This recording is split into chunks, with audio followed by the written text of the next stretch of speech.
Hi everybody. In this set of slides we're going to be examining Chapter 8 of Words Their Way, titled Word Study for Advanced Readers and Spellers, the Derivational Relations Stage. In this particular stage, spelling and vocabulary development takes advantage of the fact that in English, words were derived by adding affixes to Latin roots and Greek combining forms. For that reason, in this particular stage, word study focuses more on vocabulary than spelling, and instruction moves from structural analysis or orthographic analysis to morphemic analysis.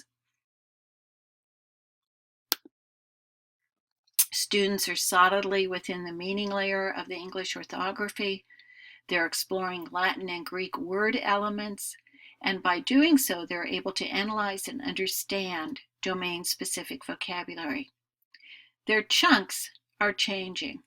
So whereas before they were recognizing orthographic chunks, students are now beginning to pay attention to meaningful letter combinations or morphemes.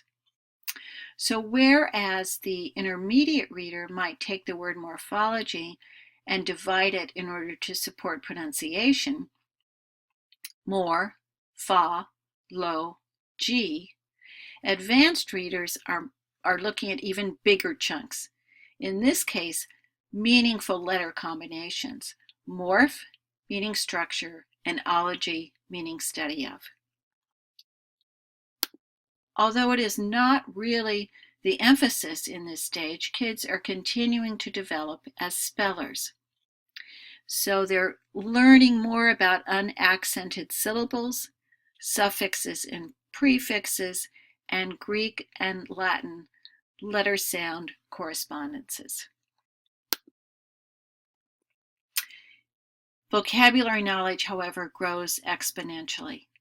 They learn many new words through reading or listening to texts, as we've talked about, but it's also critical, particularly for individuals who are struggling readers and don't read as much, to be given direct instruction, particularly in academic vocabulary. In addition to direct instruction, it's important to directly and explicitly teach students about words, how words work, how they can be generated, and how they were derived. In other words, it's important to teach the relationship between spelling and meaning. It's important to provide opportunities for students to explore word origins or etymology, including common words borrowed from other languages. So vocabulary development has both a generative and a derivational nature. So let's spend a little time both generating vocabulary and then determining how that vocabulary and from where it was derived. So let's start with your combining the following morphemes to make as many words as you can. In other words, generate some words.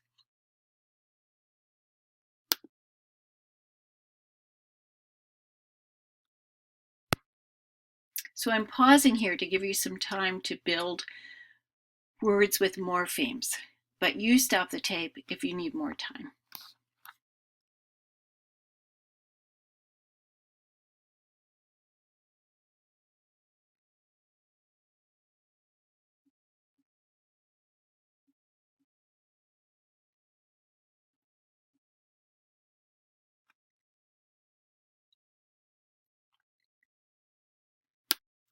Okay, so how many of these words did you generate?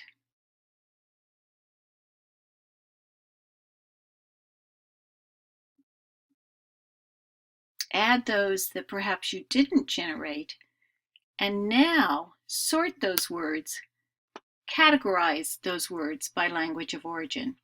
I'm going to pause the tape here for a little bit, and then when you're finished sorting, come back on.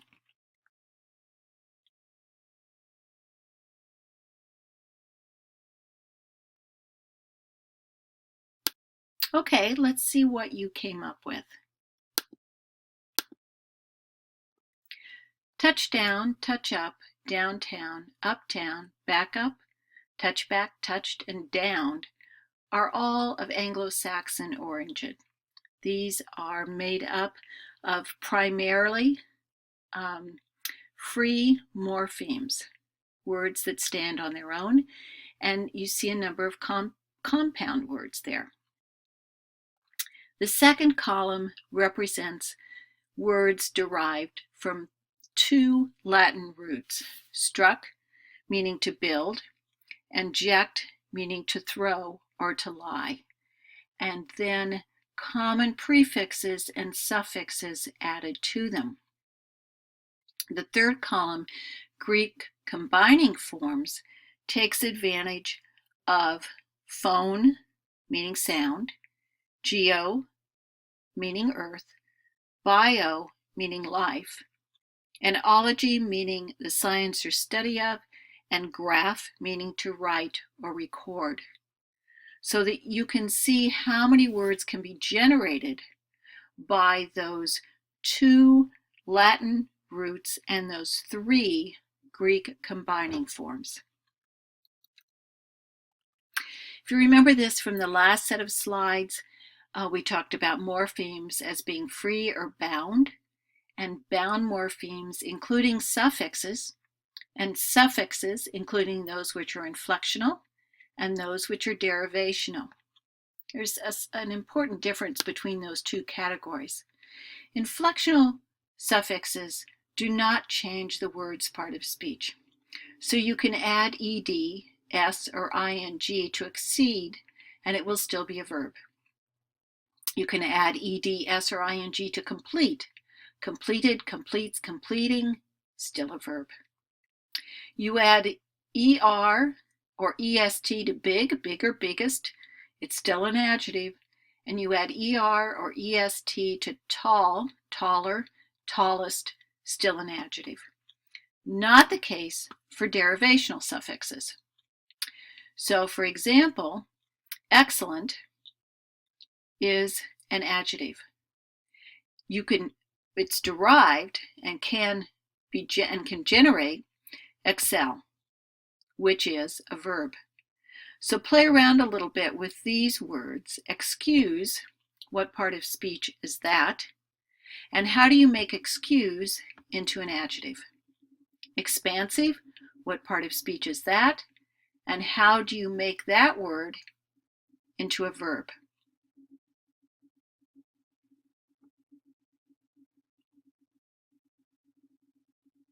I'm going to pause, resume when you finish. Okay, so let's see what this looks like. We talked about excellent as an adjective. To excel is a verb. Excuse is a verb. Excused, as in an excused absence, is an adjective. Expansive is an adjective. Expand is a verb. Exist is a verb, and existence is a noun. And you can go through the list. Again, you can see how words are related in both meaning and spelling.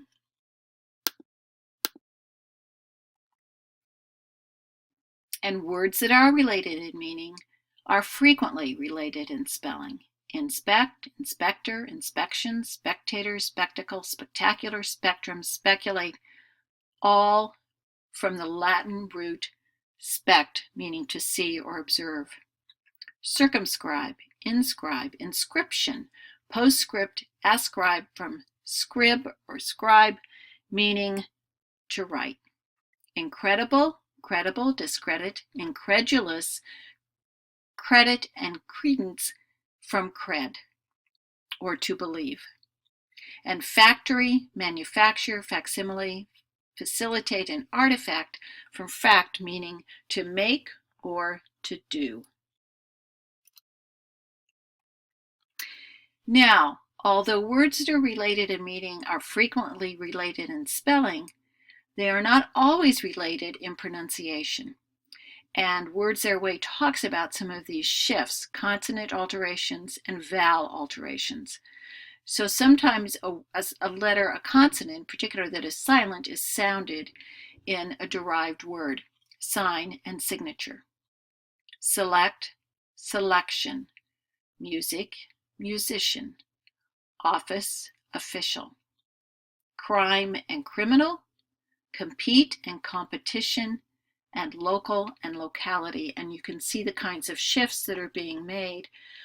What this means, and this is taken from Motes, meaning Trump's pronunciation in the spelling of hundreds of English words, or said differently, morphology trumps phonology.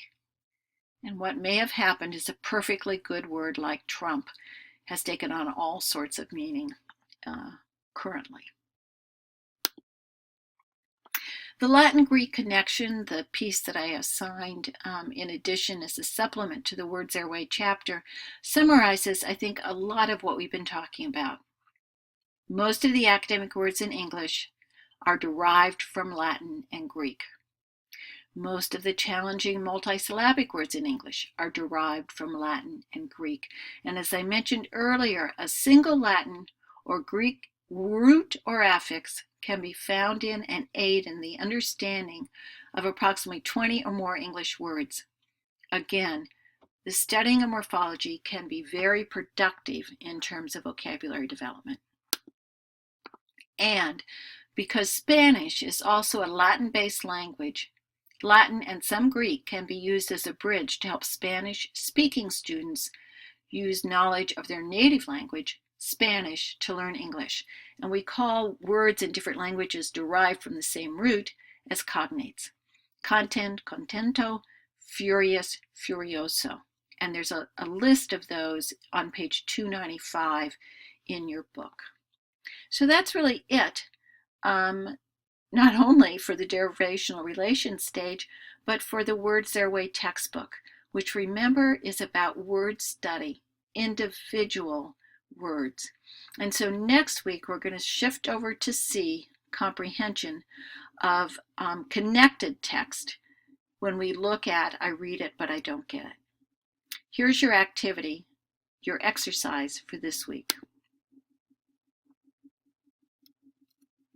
So I want you to consider this poem from Walt Whitman, and I want you to find examples of the following orthographic patterns in the poem's words.